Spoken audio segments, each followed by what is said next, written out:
The flight had been calm from the very beginning, the kind of gentle, quiet journey that made passengers settle comfortably into their seats and forget that they were soaring 35,000 feet above the earth. Outside the windows, the sky looked endless soft layers of white clouds drifting beneath a brilliant blue canvas. The engines hummed with a steady rhythm, a sound that usually blended into the background, like the heartbeat of a sleeping giant guiding hundreds of people safely across continents. Children played with tablets, couples whispered to each other, and a few passengers dozed off with their heads resting against pillows provided by the cabin crew. Everything seemed perfectly normal, almost peaceful, but peace has a strange way of breaking without warning. It began with a faint crackle that barely caught anyone's attention. A few people glanced up, thinking it was just the usual static before an announcement about turbulence or a meal service. Then the crackling grew louder, sharper, and more prolonged enough to draw the eyes of nearly every passenger toward the overhead speakers. The cabin, filled moments ago with quiet chatter and the soft clinking of cutlery, suddenly fell silent. Something felt wrong. The frequency of air turned heavy, as though everyone was holding a single shared breath. Then came the captain's voice. It was a voice that should have been steady, confident, trained for emergencies and turbulence and unexpected weather. But what came through the speakers was anything but steady. It trembled only slightly at first, the kind of quiver you might mistake for interference.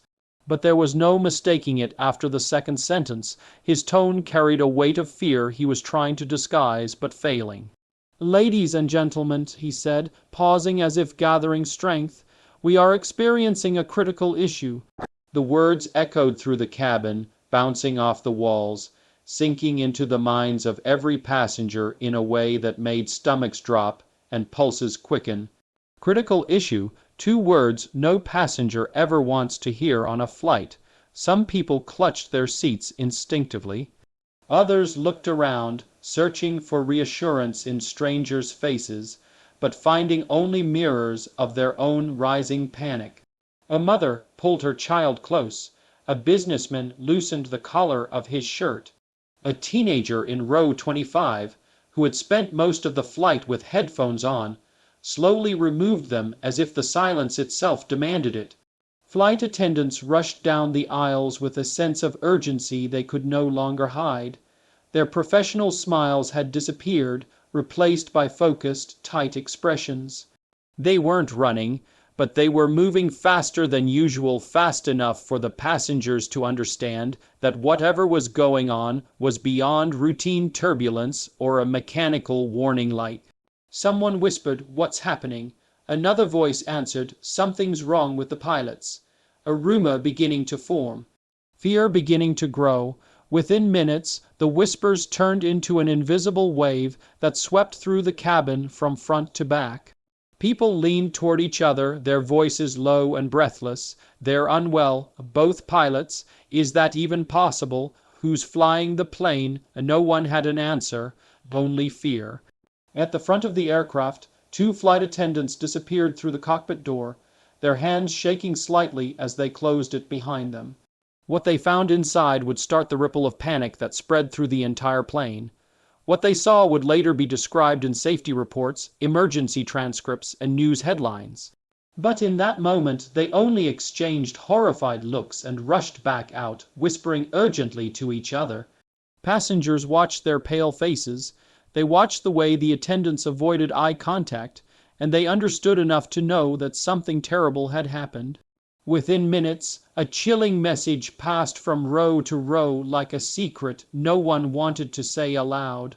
Both pilots were incapacitated.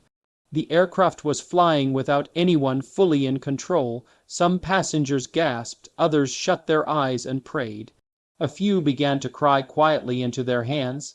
The cabin crew tried to maintain order, telling people to stay calm, but their voices trembled with the strain of holding themselves together. The reality was terrifying.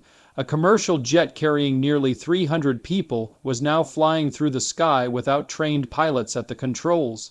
But amid the panic, amid the fear and confusion, there was one person who sat very still, not because she wasn't afraid, but because she was processing everything differently. In seat 14A, a young girl sat upright, her fingers tightly curled around the armrest, 19 years old. Petite, quiet, she had boarded the flight alone, carrying a small backpack and a book she hadn't opened since takeoff.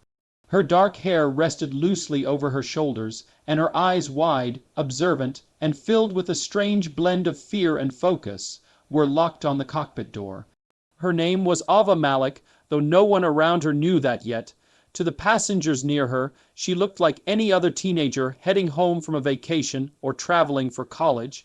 She wore light jeans, a simple hoodie, and a delicate bracelet that jingled softly whenever her hand moved. On the surface, she seemed ordinary, so ordinary that no one would have guessed her life was anything but typical. But inside her was a story no one knew, a skill no one expected, a secret that would soon become the difference between survival and tragedy. For now Ava sat frozen, her chest rising and falling quickly as she tried to steady her breathing. Her heart pounded, not just because of fear, but because of something else. An instinct, a pull, a whisper inside her mind that told her she might not be able to sit still for much longer. Passengers around her exchanged panicked theories. Are we going to crash? Who can fly? There must be someone, anyone. Each question stabbed at Ava's conscience. She squeezed her armrest harder, her knuckles turning pale. Her vision blurred slightly with worry, but she forced herself to stay calm. She knew panic helped no one. She knew that too well because while she was only 19, she had spent years learning something most passengers never expected from someone her age. She had flown before, not jets, not giant commercial planes like this, but she had flown enough to understand principles, controls, instruments, radios. Enough to know what was happening in the cockpit at that very moment. Enough to know that without intervention this plane, this massive metal machine full of terrified souls, could lose altitude, drift off course, or worse. Ava felt the weight of the moment pressing against her chest. She swallowed hard. Her eyes focused on the front of the cabin again, where flight attendants now huddled with each other in whispers, their faces filled with dread. A thought pulsed inside her head. If no one speaks up, we're all in danger. She closed her eyes for a second, exhaled deeply, and let her mind drift back briefly to where it all began, flying small propeller planes with an instructor who told her she had the calmness of a born pilot. She remembered the controls beneath her fingers, the way the horizon looked from a cockpit window, the feeling of responsibility that came with holding other people's lives in her hands. She had never expected that responsibility to return here, not on a commercial flight, not at 19, not at 35,000 feet with nearly 280 strangers depending on her. But fate rarely asks permission. It only whispers. Ava opened her eyes, and in that moment, surrounded by panic, fear, and uncertainty, she knew. Fate had just called her name. Crew members moved through the cabin with an urgency that no one on board had ever seen before. Their footsteps were quick, their eyes scanning every row, every seat, every face, as if searching for someone who might be able to save them. The tension inside the aircraft had thickened into something almost physical, something that pressed against the chest and made breathing feel slightly harder. One flight attendant, normally composed and flawlessly professional, stepped into the middle of the aisle and raised her voice, but it cracked halfway through, betraying the fear she could no longer hide. Is anyone here a pilot? She called out, her voice trembling as hundreds of eyes fell on her. Or any experience at all, even small aircraft training. The silence that followed was suffocating. No one raised a hand, no one spoke. People exchanged helpless glances, their faces pale, their expressions frozen in disbelief. It was the kind of silence that didn't feel empty. It felt heavy, like a verdict being delivered. Rows of passengers began whispering anxiously to one another. Some people shook their heads as if refusing to believe what they'd heard. A few covered their mouths with trembling hands. A middle-aged man closed his eyes tightly, gripping the armrests as though bracing for impact. The plane hummed steadily beneath them, but even the familiar engine sound no longer brought comfort. It felt like the aircraft itself was holding its breath, waiting for someone, anyone, to step forward. The flight attendants waited, eyes desperate, hoping the silence would break, but it didn't. Seconds passed like minutes. Fear spread like a shadow through the cabin, stretching from seat to seat. The idea that a passenger jet with hundreds of lives on board had no one capable of flying it was too terrifying to comprehend. Then, in the midst of that silence, a single sound emerged. A faint rustle of fabric, the soft scrape of a seatbelt being unlatched. A movement so small it almost went unnoticed. Slowly, from the left side of the cabin, a young girl rose to her feet. She looked impossibly young against the backdrop of fear-stricken adults.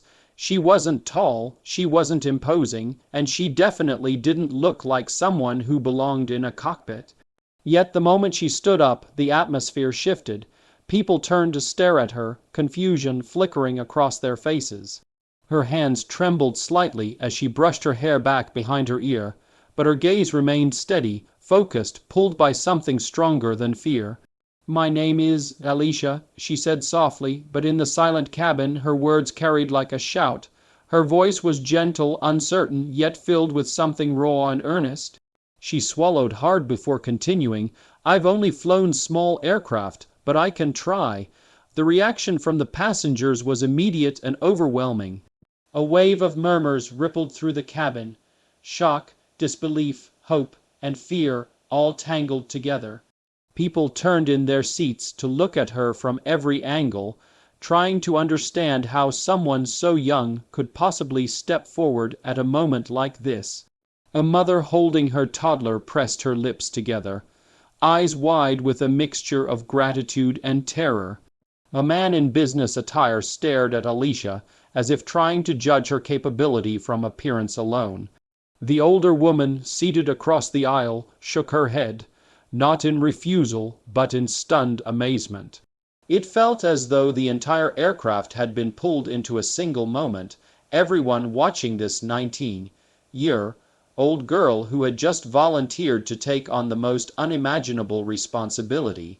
The flight attendants froze for a split-second, relief flashing across their faces, but also worry. They exchanged glances with one another, silently debating, silently questioning whether this was hope or desperation. But when they looked at Alisha again, really looked at her, something about her expression made them step aside. Her eyes carried determination, wrapped in fear but guided by purpose. She wasn't reckless, she wasn't naive. She was stepping up because no one else had, because someone had to. Alisha took a deep breath, and the sound of it seemed louder in her own ears than the engine roar. Her heart pounded so hard it felt like it might shake loose from her chest. She could hear every thump, every echo of doubt bouncing inside her mind. She had never flown anything bigger than a two-seater training aircraft. She had logged hours in flight school, practiced emergency responses, memorized checklists, and yet nothing, absolutely nothing, had prepared her for this. But despite the terror gripping her, another feeling rose to the surface: responsibility. A responsibility she did not ask for, did not want, but could not ignore. As she stepped into the aisle, passengers instinctively moved back, creating a path for her.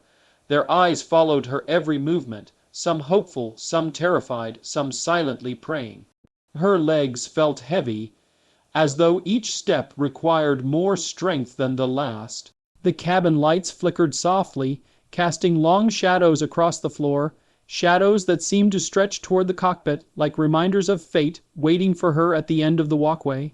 She passed row after row, her footsteps quiet but echoing loudly in the silence. The further she walked, the more real everything became.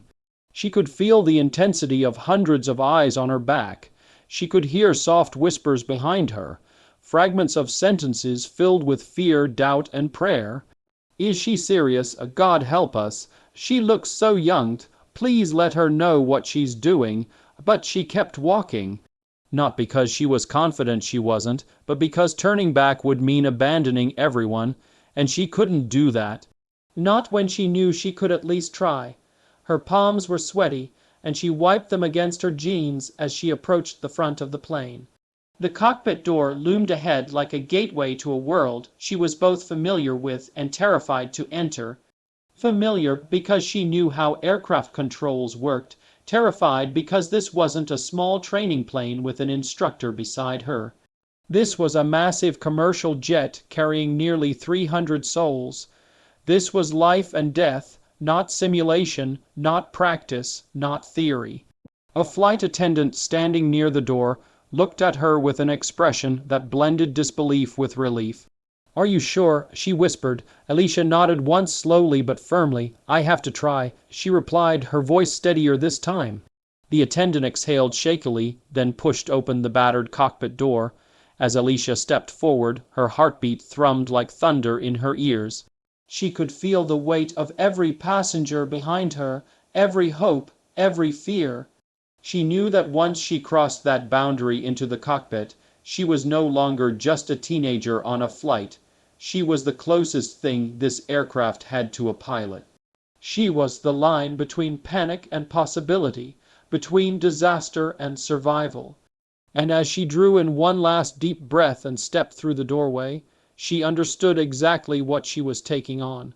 A responsibility larger than she had ever imagined. A responsibility that might break her or reveal who she truly was meant to be. The cockpit was pure chaos the moment Alisha stepped inside, alarms blaring so loudly that they seemed to vibrate through her bones, red and amber warning lights flashing across the instrument panels, like frantic signals from a machine in distress, and every monitor filled with numbers, alerts, and warnings that no untrained person could possibly understand. But she understood enough. She recognized the wild drift of the plane from the artificial horizon, the way the nose was dipping ever so slightly, the subtle sideways tilt that meant the aircraft was slowly sliding off course. The air smelled like heated electronics and stress, thick and metallic. Both pilots lay slumped over, unconscious, their headsets tangled around their shoulders, leaving the cockpit eerily unguarded. One of the most sacred, secured places on an aircraft now abandoned. A civilian teenager. For a moment, Alisha felt the enormity of it all crash into her. Hundreds of lives depending on her, a jet she had never studied, controls far more complex than the small aircraft she trained on. Her hands shook violently, and she had to take a slow breath, gripping the edge of the captain's seat to steady herself before finally lowering herself into the seat meant for someone with thousands of hours of training, not for a 19-year-old student pilot who still had exams to take. Yet she refused to back away. Her heart was pounding so loudly she could hear it over the alarms. She swallowed dryly, reached for the headset with trembling fingers, and pressed the mic button. Her voice barely holding together as she said, "Control, this is a passenger. I'm taking over." For a heartbeat, she heard nothing but static. Air traffic control hundreds of miles away was silent, and that silence felt like the longest second of her life. Then a voice finally responded, calm but tinged with disbelief, "Passenger, please repeat." She forced herself to sit straighter, forced her voice not to crack. "This is Alisha. I have small aircraft training. Both pilots are incapacitated. I'm flying the plane." Another silence followed this one, heavier, more loaded. She imagined dozens of controllers exchanging looks, scrambling to verify, trying to understand how a commercial jet had no pilots conscious at the controls. Then the voice returned, steadier, firmer, the tone of someone who knew a life or death situation when he heard one. "Okay, Alisha, we're with you. You're going to land this plane. Just listen to everything we say." Relief washed over her. Not because anything had become easier, but because she wasn't alone anymore. The voice continued guiding her. "First, stabilize the aircraft, check your yoke, keep your wings level." Her hands hovered over the controls, shaking so badly she had to tighten her grip to keep the yoke steady. The jet felt enormous beneath her touch, far heavier, far less responsive than the small Cessnas she had flown before. Every slight movement of her hands made the plane respond with a massive, delayed shift that sent waves of nausea through her. The jet groaned as turbulence began to shake it violently, and warning alarms shrieked louder, warning of descent and drift. She clenched her jaw, ignoring the rising panic clawing at her chest. "You can do this," she whispered to herself. "You have to." Outside, dark clouds gathered like a wall, lightning threading across the sky in sharp, blinding streaks. The aircraft rocked violently as it entered rough air, turbulence tossing it up and down like a toy. In the cabin behind her, she could hear faint cries, muffled screams, praying voices, people holding onto each other as the jet jolted. Every sound stabbed into her heart, reminding her of the hundreds depending on her trembling hands. The controller's voice cut through the chaos. "Alisha, adjust your pitch. Look at the attitude indicator. Keep the nose level. Good. Now correct your drift 5 degrees to the right." She followed every instruction, her eyes darting between screens she barely had time to interpret. Her forehead dripped with sweat. Her palms were slippery on the controls. "Control," she gasped, "the turbulence is too strong. Stay with it." The voice encouraged, "Fight the turbulence. The aircraft is built to handle this. Just focus on your instruments." The plane lurched violently again, throwing her forward in her seat. The shoulder straps dug painfully into her collarbones, but she held the yoke firm. Every muscle in her arms ached. Her breath came in short, shaky bursts. She felt like the entire weight of the plane was pressing down on her. The control panel flashed a new warning. She didn't know what it meant. Her fear spiked like electricity through her chest. "Control," she said quickly, voice shaking. I have a warning light. Something red. I don't know what. Describe it," the controller instructed. She gave details rapidly, and within seconds they identified it. "It's okay," he said firmly. "Ignore that alert. Focus on keeping her stable." She nodded even though he couldn't see her. Her hands were numb now from gripping the yoke too tightly. Minutes felt like hours. She kept breathing, kept fighting the plane, kept adjusting her altitude, her speed, her heading. Each instruction met with a courage she didn't know she had. She wasn't flying a small training aircraft with gentle controls and an instructor ready to take over at any moment. She was flying a massive jet alone through a storm with hundreds of lives depending on her. Every second tested her courage, her strength, her training, and her will. Fear tried to drown her again and again, whispering that she wasn't ready, that she wasn't trained for this, that she would fail. But something stronger kept rising inside her, determination, a fire she didn't know lived inside her. She refused to give up. As the turbulence shook the jet once again, she tightened her grip and forced the plane back onto its flight path. The controller's voice guided her like a lifeline. "You're doing great, Alisha. Just stay with me. Keep the wings level. Good. Maintain your altitude. Perfect. We're going to start preparing you for descent soon." Behind her, the cabin continued to murmur with fear and prayer, but Alisha didn't turn to look. She couldn't. She kept her eyes locked on the instruments, her mind locked on survival. She was terrified, more terrified than she had ever been, but she kept going because courage wasn't the absence of fear. Courage was pressing forward despite it, and in that cockpit, surrounded by alarms, chaos, and towering responsibility, Alisha found courage she never knew she had. The runway came into sight like a thin gray ribbon emerging through the clouds, a lifeline cutting through the storm, and the moment Alisha saw it, her breath caught in her throat. She had studied runways in textbooks, approached small ones during training flights, but nothing compared to the massive strip of asphalt rushing toward her beneath the nose of a full-sized passenger jet carrying nearly 300 souls. Her heart pounded so hard she could feel each pulse vibrating through her fingers as they tightened around the controls. The aircraft was enormous, heavy, and stubborn, responding more slowly than the small training planes she knew, yet she forced herself to trust the instincts she had built during every hour she'd spent in simulators and cockpits back home, align with the centerline, she whispered to herself as much as to the air traffic controller's steady voice in her headset. The plane buffeted in the crosswinds, wobbling slightly left, then right, making her stomach twist.